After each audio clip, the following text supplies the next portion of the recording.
안녕하세요. 강남의 개포동에 집값이 25억인데 전세 가격이 4억이라고 한답니다. 언론 뉴스로 봤을 때는 가족 간의 거래 가능성이 높다라고 하는데 정말 그게 가족 간의 거래인지 아닌지가 중요한 게 아닌 것 같습니다. 실제로 사용가치 그 지역에 일시적으로 물량이 많아서 전세 가격이 내려갈 수 있습니다. 근데 아무리 그렇다 하더라도 전세 가격과 집값의 간격이 너무 크죠. 집값 25억에 전세가 4억이면 어떻습니까? 전세가율이 20%가 안 되는 거잖아요. 집값 25억에 전세가 5억이라 해야 이제 전세가율이 집값 대비 20%가 되는 거잖아요. 통상적으로 전세가가 집값의 50% 이하라고 하는 건 되게 낮은 가격이죠. 실제로 이제 전세가는 사용가치인 거고 집값은 평가 금액이다 이렇게 얘기를 해야 될지 어떻게 될지 모르겠는데 너무 간격이 너무 크다. 그러면 이제 의심할 수 있는 거는 전세가가 예를 들어 한 5억이다. 그럼 집값은 실제로는 10억이 최대가 아닌가 이런 생각이 드는 거죠. 전세가가 문제가 있거나 전세가가 가짜거나 집값이 가짜일 가능성이 크다라는 겁니다. 근데 지금 확실한 건 입주를 앞두고 있기 때문에 전세 가격이 아마 좀 더 현실적인 가격인 것 같고 집값이 안 믿긴다라는 거죠.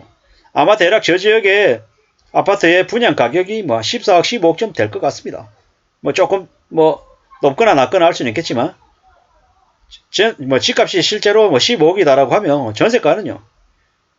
단순 계산하면 가격은 10억에서 한 12억 정도의 전세 가격이 맞죠.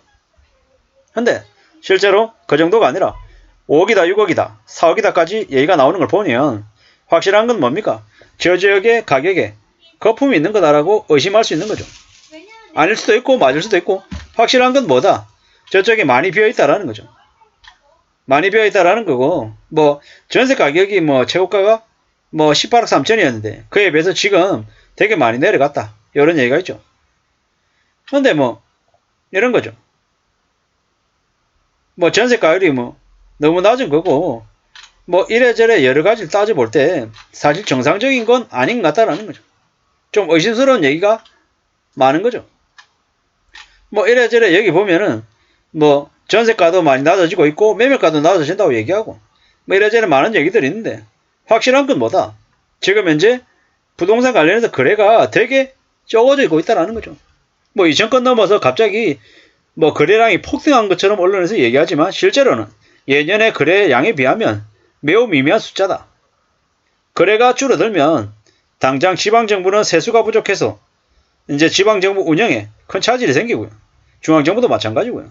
우리가 보면 세수가 많이 줄었다고 하죠. 종부세를 포함한 각종 부동산 관련한 세금도 줄었다고 얘기하고 법인세도 줄었다고 하고 부가가치세도 줄었다고 하고 전반적으로 전부 다 줄었다고 얘기합니다. 그런 상황인데 집값이 계속 천정부지 고공행진할 수는 없는 것 같습니다.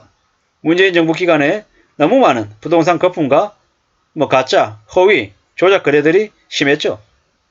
문재인 정부 기간에 그 방치하고 무책임하게 운영했던 그 부동산 정책 때문에 지금 너무 많은 이제 충격적인 일들이 벌어지고 있죠. 역전세가 심해지고 있고 갭 투기로 갭 거지라는 말도 있고요. 너무 많은 일들이 지난 정부 때 있었던 것 같습니다. 그리고 앞으로는 부동산 가격을 연착륙시키려고 한다 하더라도 좀 많이 믿기 어려운 충격적인 일들이 계속 벌어질 것 같습니다. 어떻게 해야 될까요? 어떤 대응책, 어떤 대응을 좀 해야 괜찮을까요? 개포주공 쪽에 분양을 받은 사람들은 최대한 전세를 제대로 드려야 될 텐데 쉽지 않은 상황이잖아요. 제일 좋은 선택은 본인이 직접 들어가서 살고 최대한 대출 받을 수 있는 걸 DSR 감안해서 최대한 대출을 받아서 주택담보대출 받아서 앞으로 최소한 한 4년 5년 집값이 팔리기 전까지는 최대한 버티는 거 하나, 아니면 지금이라도 최대한 가격을 낮춰서 급금매 수준이라도 해서 팔아낼 수 있다면 최대한 빨리 팔아내는 게 좋겠다라는 겁니다.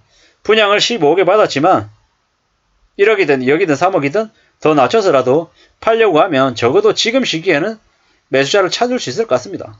물론 1억, 2억, 3억을 낮춰서 판다라는 게 말처럼 쉽지는 않을 겁니다. 하지만 뭐 각종 대출 이런 것들 때문에 좀 기다릴 수 있는 여력이 안 되는 분들은 남들보다 조금이라도 빨리 움직여서 급급매로 팔아내는 게 그나마 부동산 관련한 재앙에서 벗어날 수 있는 길이다라고 생각이 듭니다.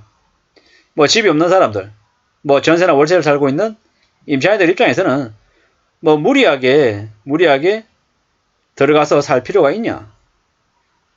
뭐 다른 지역에 있는 사람이다라고 하면 저 지역이 가격이 싸니까 들어가 볼까라고 고민할 수 있고, 또 저 개포 지역 주변에 기존에 좀 고가 전세로 있던 사람, 월세로 있던 사람들은 저 입주하는 지역에 가격이 좀 낮아지니까 낮아지는 가격으로 옮겨서 뭐 사는 건 뭐 나쁘지 않을 것 같고요. 확실한 건 감당 못할 무리한 빚을 떠안고 집을 분양받은 사람들, 그리고 뭐 비싼 가격에 이미 전세를 살고 있는 사람들이 앞으로 어떤 일이 벌어질까 많이 충격스럽고 많이 고민스러울 겁니다.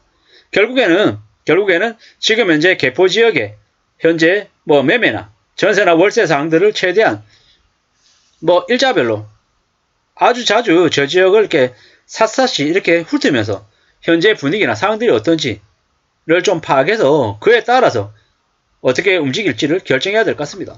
확실한 건 무리하게 빚을 진 상태를 계속 뭐 유지하고 가는 건 좀 우려스럽다라는 겁니다.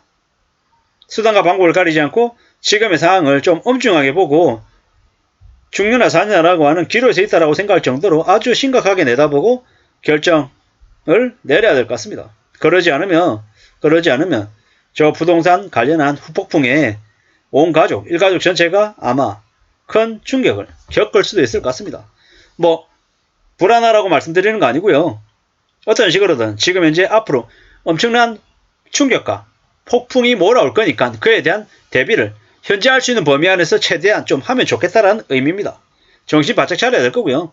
함부로 지금은 뭐 사치하거나 함부로 욕심부리거나 뭐 또 다른 뭔가의 일을 벌릴 생각하지 말고 저 부동산 관련한 저 상황에만 최대한 집중하고 어떻게든 앞으로 최소 5년 이상을 어떻게 견디고 버틸지에 대해서 강구하고 실생활에서 대응할 수 있는 그런 이제 모습들을 좀 갖춰놓을 필요가 있다는 겁니다.